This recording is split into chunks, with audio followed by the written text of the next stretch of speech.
ಅಭಿನಯ Saraswati doctor B Sarojadevi ವಿಧಿವಶರಾಗಿದ್ದು 200ಕ್ಕೂ ಹೆಚ್ಚು ಸಿನಿಮಾಗಳಲ್ಲಿ ನಟಿಸಿದ ನಟಿ. ಜೊತೆಗೆ ಸುಮಾರು 6 ದಶಕದ ಕಾಲ ಅವರು ಸಿನಿಮಾ ಇಂಡಸ್ಟ್ರಿಯಲ್ಲಿ ಆಕ್ಟಿವ್ ಆಗಿದ್ರು.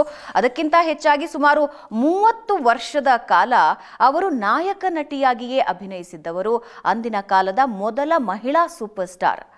ಕೇವಲ ಕನ್ನಡದಲ್ಲಿ ಮಾತ್ರ ಅಲ್ಲ, ತೆಲುಗು, ತಮಿಳು, ಹಿಂದಿ ಸೇರಿದಂತೆ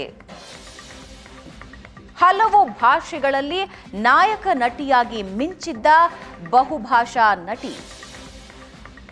ಪದ್ಮಶ್ರೀ, ಪದ್ಮಭೂಷಣ ಪುರಸ್ಕೃತೆ ಬಿ ಸರೋಜಾದೇವಿ ನಿನ್ನೆ ಅನಾರೋಗ್ಯದ ಸಮಸ್ಯೆಯಿಂದ ಇಹಲೋಕ ತ್ಯಜಿಸಿದ್ದಾರೆ. ಇವತ್ತು ಮಧ್ಯಾಹ್ನ 3 ಗಂಟೆ ಒಳಗೆ ಹುಟ್ಟೂರಿನಲ್ಲಿ ಅಂತ್ಯಕ್ರಿಯೆ ನಡೆಯುತ್ತೆ. ಬೆಳಗ್ಗೆ 10 ಗಂಟೆಗೆ ಅಂತಿಮ ದರ್ಶನ ಪಡಿತಾರೆ ಸಿಎಂ. ಮಲ್ಲೇಶ್ವರಂ ನಿವಾಸದಲ್ಲಿ ಈಗಾಗಲೇ ಚಿತ್ರರಂಗದ ಗಣ್ಯರು, ರಾಜಕೀಯ ರಂಗದ ಗಣ್ಯರು ಬಂದು ಅಂತಿಮ ನಮನ ಸಲ್ಲಿಸಿ ಹೋಗಿದ್ದಾರೆ.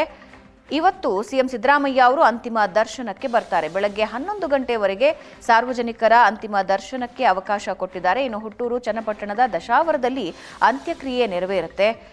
ತಾಯಿ ರುದ್ರಮ್ಮ ಅವರ ಸಮಾಧಿ ಪಕ್ಕದಲ್ಲೇ ಅಂತ್ಯಕ್ರಿಯೆ ನೆರವೇರಿಸಲಾಗುತ್ತೆ. ಇದು ಬಿ ಸರೋಜಾದೇವಿಯವರ ಆಸೆ ಕೂಡ ಆಗಿತ್ತು. ಅವರ ಜೀವನ, ವ್ಯಕ್ತಿತ್ವ ರೂಪಿಸೋದ್ರಲ್ಲಿ ತಾಯಿ ತುಂಬಾ ದೊಡ್ಡ ಪಾತ್ರ ವಹಿಸಿದ್ರು.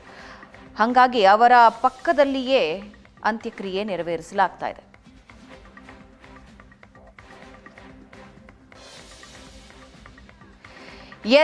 ಇದ್ರ ಬಗ್ಗೆ ಇನ್ನಷ್ಟು ಡೀಟೇಲ್ಸ್ ಹಂಚಿಕೊಳ್ಳೋದಕ್ಕೆ ನಮ್ಮ ಜೊತೆ ನಮ್ಮ ಪ್ರತಿನಿಧಿಗಳಿದ್ದಾರೆ. ವಿದ್ಯಾ ಮಲ್ಲೇಶ್ವರಂ ನಿವಾಸದ ಬಳಿಯಿಂದ ಇದ್ದಾರೆ, ವಿಜಯ್ ಕಾರಕ್ಕಿ ದಶಾವರದಿಂದ ಇದ್ದಾರೆ. ವಿದ್ಯಾ, ಸುಮಾರು 10:30ಕ್ಕೆ ಸಿಎಂ ಬರ್ತಾರೆ ಅನ್ನೋ ಮಾಹಿತಿ ಇದೆ. ಸೊ ಇವತ್ತು ಯಾರೆಲ್ಲ ಅಂತಿಮ ದರ್ಶನಕ್ಕೆ ಬರ್ತಾ ಇದ್ದಾರೆ, ಎಷ್ಟು ಹೊತ್ತಿನವರೆಗೆ ಅಂತಿಮ ದರ್ಶನಕ್ಕೆ ಈಗ ವ್ಯವಸ್ಥೆ ಇದೆ? ಭವನ, ಸುಮಾರು 6 ದಶಕಗಳ ಕಾಲ ಚಿತ್ರರಂಗದಲ್ಲಿ ತನ್ನದೇ ಛಾಪು ಮೂಡಿಸಿದಂತವರು ಸರೋಜಾದೇವಿಯವರು. ಸೊ ಇವರ ಅಂತಿಮ ದರ್ಶನಕ್ಕೆ ನಿನ್ನೆಯಿಂದಲೂ ಕೂಡ ಸಾಕಷ್ಟು ಜನ ಗಣ್ಯರು ಆಗಮಿಸ್ತಾ ಇರುವಂತದ್ದು. ಭಾರತೀಯ ಚಿತ್ರರಂಗವೇ ಈಗ ಆಲ್ರೆಡಿ ಕಂಬನಿಯನ್ನ ಮಿಡಿತಾ ಇದೆ. ಅದರ ಜೊತೆಗೆ ರಾಜ್ಯದಲ್ಲಿರುವಂತಹವರು ಇರಬಹುದು, ಬೇರೆ ರಾಜ್ಯದಲ್ಲಿರುವಂತಹ ಗಣ್ಯರು ಕೂಡ ಅವರ ದರ್ಶನವನ್ನ ಪಡೆಯೋದಿಕ್ಕೆ ಬರ್ತಾ ಇದ್ದಾರೆ. ಇವತ್ತು 11 ಗಂಟೆಯವರೆಗೆ ಮಲ್ಲೇಶ್ವರಂನ ಅವರ ಸ್ವಗೃಹದಲ್ಲಿ ಅಂತಿಮ ದರ್ಶನಕ್ಕೆ ಅನುವನ್ನ ಮಾಡಿಕೊಡಲಾಗಿರುವಂತದ್ದು. 10 ಗಂಟೆಗೆ ಸಿಎಂ ಸಿದ್ದರಾಮಯ್ಯನವರು ಅವರ ಅಂತಿಮ ದರ್ಶನವನ್ನ ಪಡಿತಾರೆ ಅನ್ನುವಂತಹ ಮಾಹಿತಿ ದೊರೆತಾ ಇದೆ. 11 ಗಂಟೆಯ ನಂತರ ಅವರನ್ನ ಅವರ ಹುಟ್ಟೂರು ಚನ್ನಪಟ್ಟಣದಲ್ಲಿ ಅಂತ್ಯ ಸಂಸ್ಕಾರವನ್ನ ಮಾಡೋದಕ್ಕೆ ಈಗ ಆಲ್ರೆಡಿ ಸಕಲ ಸಿದ್ಧತೆಯನ್ನ ಮಾಡ್ಕೊಂಡಿದ್ದಾರೆ.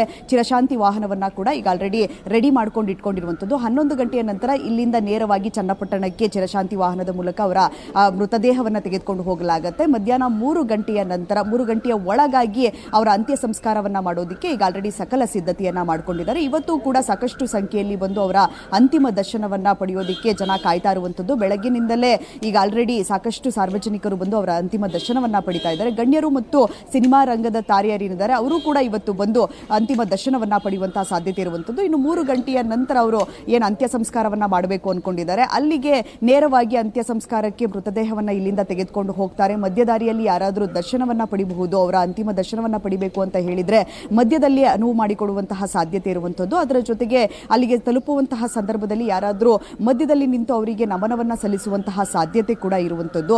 ಅಲ್ಲಿಗೆ ತಲುಪಿದ ನಂತರ ಒಕ್ಕಲಿಗ ಸಂಪ್ರದಾಯದಂತೆ ಅವರ ಅಂತ್ಯ ಸಂಸ್ಕಾರವನ್ನ ಮಾಡೋದಕ್ಕೆ ಎಲ್ಲ ಸಕಲ ಸಿದ್ಧತೆಯನ್ನ ಮಾಡ್ಕೊಂಡಿರುವಂತದ್ದು. ಪುತ್ರ ಗೌತಮ್ ಅವರು ಅಂತ್ಯ ಸಂಸ್ಕಾರವನ್ನ ಮಾಡುವಂತಹ ನಿಟ್ಟಿನಲ್ಲಿ ಈಗ ಆಲ್ರೆಡಿ ಮುಂದುವರಿತಾ ಇದ್ದಾರೆ. ಸಿದ್ಧತೆಯನ್ನ ಕೂಡ ಈಗ ಆಲ್ರೆಡಿ ಕುಟುಂಬಸ್ಥರು ಮಾಡ್ಕೊಂಡಿದ್ದಾರೆ. ಭಾವನಾ, ಸೊ ಮಲ್ಲೇಶ್ವರಂನಲ್ಲಿ ಯಾವ ರೀತಿಯ ವ್ಯವಸ್ಥೆ ಆಗಿದೆ ಅನ್ನೋದನ್ನ ನಮ್ಮ ಪ್ರತಿನಿಧಿ ವಿದ್ಯಾ ಕೊಟ್ಟರು. ಇನ್ನು ದಶಾವರದಲ್ಲಿ ಅಂತ್ಯ ಸಂಸ್ಕಾರಕ್ಕೆ ಯಾವ ರೀತಿ ವ್ಯವಸ್ಥೆ ಮಾಡಿಕೊಳ್ಳಲಾಗಿದೆ ಅನ್ನೋದ್ರ ಬಗ್ಗೆ ವಿಜಯ್ ಕಾರಕ್ಕಿ ತಿಳಿಸ್ಕೊಡ್ತಾರೆ. ವಿಜಯ್, ಸುಮಾರು ಎಷ್ಟು ಹೊತ್ತಿಗೆ ಪಾರ್ಥಿವ ದಶಾವರಕ್ಕೆ ಬರೋ ಸಾಧ್ಯತೆ ಇದೆ, ಏನೆಲ್ಲ ಡೀಟೇಲ್ಸ್ ಸಿಗ್ತಾ ಇದೆ, ಜೊತೆಗೆ ಅಂತ್ಯಕ್ರಿಯೆಯ ಸಿದ್ಧತೆಗಳು ಯಾವ ರೀತಿ ನಡೀತಾ ಇದೆ? ಭವನ, ಬೆಳೆದು ಹೆಸರು ಮಾಡಿದ್ದು ಒಂದು ಊರಾದ್ರೆ ಹುಟ್ಟೂರು ಕೊನೆ ಉಸಿರು ಹೋದ್ಮೇಲೂ ಕೂಡ ಹುಟ್ಟೂರು ಅನ್ನೋದು ಇದ್ದೇ ಇರುತ್ತೆ, ಅನ್ನೋದು ನಂಟು ಇದ್ದೇ ಇರುತ್ತೆ ಅನ್ನೋದೊಂದು ಮಾತಿದೆ. ಅದೇ ಪ್ರಕಾರವಾಗಿ ಇವತ್ತು ಸರೋಜಾದೇವಿ ಅವರ ವಿಚಾರದಲ್ಲೂ ಕೂಡ ಆಗಿದೆ. ಸರೋಜಾ ಅವರು ಹುಟ್ಟಿ ಬೆಳೆದು ಒಂದು 10 ವರ್ಷಗಳ ಕಾಲ ಇದ್ದಂಥ ಒಂದು ಊರು ದಶಾವರ ಅನ್ನೋಂಥ ಊರು.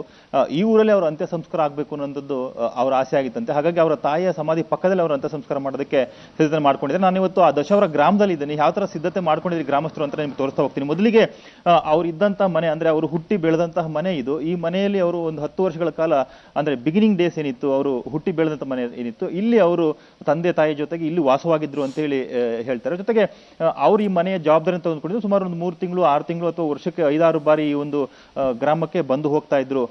ಅಂತ ಹೇಳ್ತಾರೆ. ಜೊತೆಗೆ ಆ ಮನೆ ಜವಾಬ್ದಾರಿ ಸಂಪೂರ್ಣವಾಗಿ ಈ ಮನೆಯ ಪಕ್ಕದಲ್ಲೇ ಒಂದು ಅರ್ಧ ಕಿಲೋಮೀಟರ್ ದೂರದಲ್ಲಿ ಒಂದು 3 ಎಕರೆ ಜಾಗ ಇದೆ, ಅವರದ್ದು ಸ್ವಂತ ಜಾಗ. ಆ ಜಾಗದ ಇವಾಗಲೂ ಕೂಡ ಅದರಲ್ಲಿ ವ್ಯವಸಾಯವನ್ನ ಮಾಡುವಂತವ್ರು ಇದ್ದಾರೆ. ಹಾಗಾಗಿ ಈ ಊರಿನ ಗ್ರಾಮಸ್ಥರೆಲ್ಲರೂ ಕೂಡ ಎಲ್ಲ ಸಿದ್ಧತೆನ ಮಾಡ್ಕೊಂಡಿದ್ದಾರೆ. ಅವ್ರನ್ನ ಒಂದು ಪ್ರೀತಿಪೂರ್ವಕವಾಗಿ ಅವ್ರನ್ನ ಕಳಿಸ್ಕೊಡ್ಬೇಕು ಅಂತೇಳಿ ವ್ಯವಸ್ಥೆನ ಮಾಡ್ಕೊಂಡಿದ್ದಾರೆ. ಜೊತೆಗೆ ಏನು ಇಲ್ಲಿಗೆ ಒಂದು ಗಂಟೆ ಸುಮಾರಿಗೆ ಅವರ ಪಾರ್ಥಿವ ಶರೀರ ಬರುತ್ತೆ. ಹಾಗಾಗಿ ಅದಕ್ಕೆ ಬಂದ ನಂತರ ಒಂದು 1 ಅವರ್ ಇಲ್ಲಿ ಮನೆಯಲ್ಲಿ ಅವರ ಪಾರ್ಥಿವ ಶರೀರ ಊರಿನ ಜನರಿಗೆ ನೋಡೋದಕ್ಕೆ ಇಡ್ಲಾಗತ್ತೆ. ಆನಂತರ ಅವರಿಗೆ ಈ ರಸ್ತೆ ಮಾರ್ಗವಾಗಿ ಒಂದು ಅವ್ರನ್ನ ಜಮೀನ್ ಬರುತ್ತೆ. ಹಾಗಾಗಿ ಆ ಜಮೀನಲ್ಲಿ ಅವ್ರ ಅಂತ್ಯ ಸಂಸ್ಕಾರ ಮಾಡೋದಕ್ಕೆ ಸಿದ್ಧತೆ ಮಾಡ್ಕೊಂಡಿದ್ದಾರೆ. ಮತ್ತೆ ಈ ಒಂದು ಅಂತ್ಯ ಸಂಸ್ಕಾರಕ್ಕೆ ಗೌರವ ಸೂಚಿಸೋದಕ್ಕೆ ಜೊತೆಗೆ ಭದ್ರತೆಗಾಗಿ ರಾಮನಗರ ಜಿಲ್ಲಾ KSRP ಪೊಲೀಸರು ಕೂಡ ಆಗಮಿಸಿದ್ದಾರೆ. ಮತ್ತೆ ಊರಿನ ಗ್ರಾಮಸ್ಥರು ಕೂಡ ಎಲ್ಲರೂ ಕೂಡ ಅವ್ರನ್ನ ಒಂದು ಪಾರ್ಥಿವ ಶರೀರನ ಬರೋದಕ್ಕೋಸ್ಕರ ವೇಟ್ ಮಾಡ್ತಾರೆ ಅಂತ ಹೇಳ್ಬೋದು. ಭಾವನಾ. ಎಸ್, ಧನ್ಯವಾದ ವಿಜಯ್, ಧನ್ಯವಾದ ವಿದ್ಯಾ. ಇಬ್ಬರೂ ಕೂಡ ನಮಗೆ ಸಂಪೂರ್ಣ ಮಾಹಿತಿಯನ್ನ ನೀಡ್ತಾ ಇದ್ದಾರೆ. ಅಂತಿಮ ದರ್ಶನಕ್ಕೆ ಸುಮಾರು 10 ಗಂಟೆ 11 ಗಂಟೆವರೆಗೆ ವ್ಯವಸ್ಥೆ ಮಾಡಿಕೊಳ್ಳಲಾಗಿದೆ. ಅದಾದ ಮೇಲೆ ಹುಟ್ಟೂರು ದಶಾವರಕ್ಕೆ ಅಂತಿಮ ಪಯಣ ಆರಂಭ ಆಗುತ್ತೆ. ಆದರೆ ಒಂದಂತೂ ನಿಜ, ಸುಮಾರು 6 ದಶಕಗಳ ಕಾಲ ಸಿನಿ ಇಂಡಸ್ಟ್ರಿಯನ್ನ ಆಳಿದ ಕನ್ನಡದ ಸೂಪರ್ ಸ್ಟಾರ್, ಅಂದಿನ ಕಾಲದ ಕನ್ನಡದ ಸೂಪರ್ ಸ್ಟಾರ್ ಇಂದಿನ ಜನರೇಷನ್ಗೆ ಒಂದು ದೊಡ್ಡ ಮಾರ್ಗದರ್ಶನ.